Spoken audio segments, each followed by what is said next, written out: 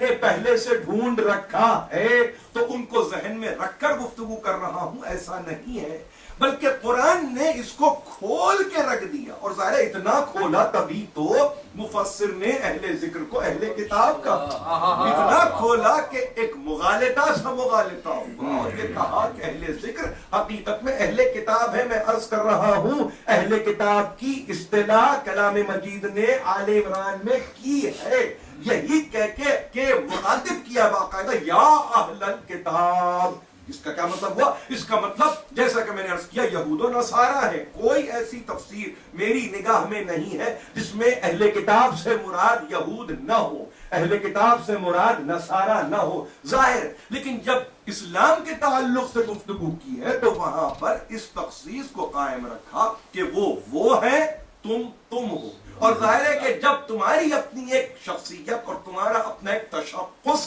قائم ہو ہی چکا ہے تو اب اس پر غور کرنے کی ضرورت ہے اور اس پر نگاہ ڈالنے کی ضرورت ہے کہ ہم کیا کہہ رہے ہیں. اتنا بڑا مفسر، اتنا عالی قدر اور ذی قدر مفسر جب کلام الہی کا ترجمہ یا ترجمانی کرتا ہے تو ایک بنیادی فیلسی میں مبتلا ہو جاتا ہے، اور نتیجے میں ہوتا یہ ہے کہ وہ بجائے اس کے کہ امت کی راہنمائی یا راہبری کرتا ایک صورت راہ زنی قائم.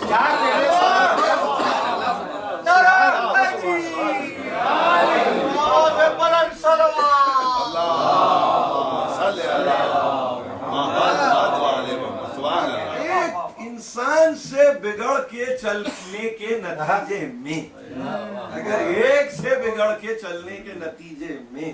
آپ یہ سمجھ رہے ہیں کہ اپنی کوئی نئی راہ بنا لیں گے یا ایسے ہی اللہ سے بگڑ کے چلے تو کہاں جائے گا انسان؟ اللہ سے بگڑا ہوا انسان جائے تو کہاں جائے؟ تو میں وہی تو کہہ رہا ہوں کہ وہ جو مظہر الہی ہے اس سے بگڑ کے چلیں گے تو کہاں جائیں گے؟ کتنی دور جائیں گے؟ کہاں تک سفر آپ کا اختیار آپ کر سکتے ہیں اور کہاں جا کے آپ کا سفر مکمل ہو سکتا ہے. ظاہر کہ یہ دوسری بات ہے. ہمارے پاس آج ظاہر کہ میں نے ذرا سا وقت لیا، ابتدا میں کچھ اپنے مقدمے کو بھی پیش کر دیا. حجت الاسلام والمسلمین مولانا سید سلمان عابدی صاحب یہاں تشریف فرما ہے اور ان کی یعنی میں عظمت اس انداز سے کہوں گا کہ بغیر کسی فارمل انویٹیشن کے جو کہ عمومی طور پر دیا جاتا ہے اس کے بغیر یہاں تشریف لے آئے. انتہائی یوں سمجھیے کہ میں اپنی خوش نصیبی سمجھتا ہوں اور مومنین کے لیے میں برکت کی صورت سمجھتا ہوں. آپ بخوبی ان سے واقف ہیں. میں نے اپنے آپ کو ظاہر کہ اس حد تک واقف رکھا ہے کہ گزشتہ سال اپنی ایک کتاب بعنوان سلسبیل جس میں منظوم تراجم ہیں دعائے کمیل کے تعلق سے، دعائے صباح کے تعلق سے اور خطبہ امام کے تعلق سے آپ نے مجھے دی یہ کتاب، اور ظاہر کے قابل سمجھا. یقیناً میں نے واضح لفظوں میں کہا کہ انتہائی تعمق کے ساتھ تو نہیں مگر میں نے اس کتاب کو بغور دیکھا اور اس کے ساتھ ساتھ یہ عرض کروں کہ آج بھی مجھے بتلایا ہے کہ جس پر انتہائی طبیعت سرشار ہوئی اور شاد ہوئی کہ جب یہ مجھے معلوم ہوا کہ نہج البلاغہ کا منظوم ترجمہ 11 برس کی کاوش کے بعد اور کوشش کے بعد اس سال مکمل انہوں نے کیا ہے. 4 جلدوں میں یہ منظوم ترجمہ انشاءاللہ آپ تک پہنچے گا. 21,000 اشعار پر مشتمل یہ منظوم ترجمہ ہے. پروردگار ان کے مساعی کو مشکور فرمائے اور اس بارگاہ میں تو حتماً لے جائے جو ہے ہی ان کی بارگاہ کہ جو کبھی رد نہیں کرتے، قبول ہی کرتے ہیں. تو یہ ایک ایسی کوشش، ایک ایسی کاوش ہے. اس موقع سے فائدہ اٹھاتے ہوئے دیکھیے میں نے عرض کیا تھا اپنی پہلی تقریر میں اور پھر 36ویں تقریر میں کہ ہم نے ظاہر ہے کہ یہاں پر ان مجالس کا اہتمام کیا ہے. قطعاً محفل ابو طالب جب اس کا نام آتا ہے تو میرے ذہن میں اس کو جیسے کہا جاتا ہے کہ پراپر ڈیفینیشن میں اس کو کاملتاً کوئی عزاخانہ تو نہیں کہوں گا، لیکن ظاہر ہے کہ ہمارے پاس علم کی ایک صورت ہے تو عزا تو ہے، عزاخانہ بھی ہے، مگر اس میں ایک گنجائش کو ہمارے محترمی اور مکرمی سید اختر آصف زیدی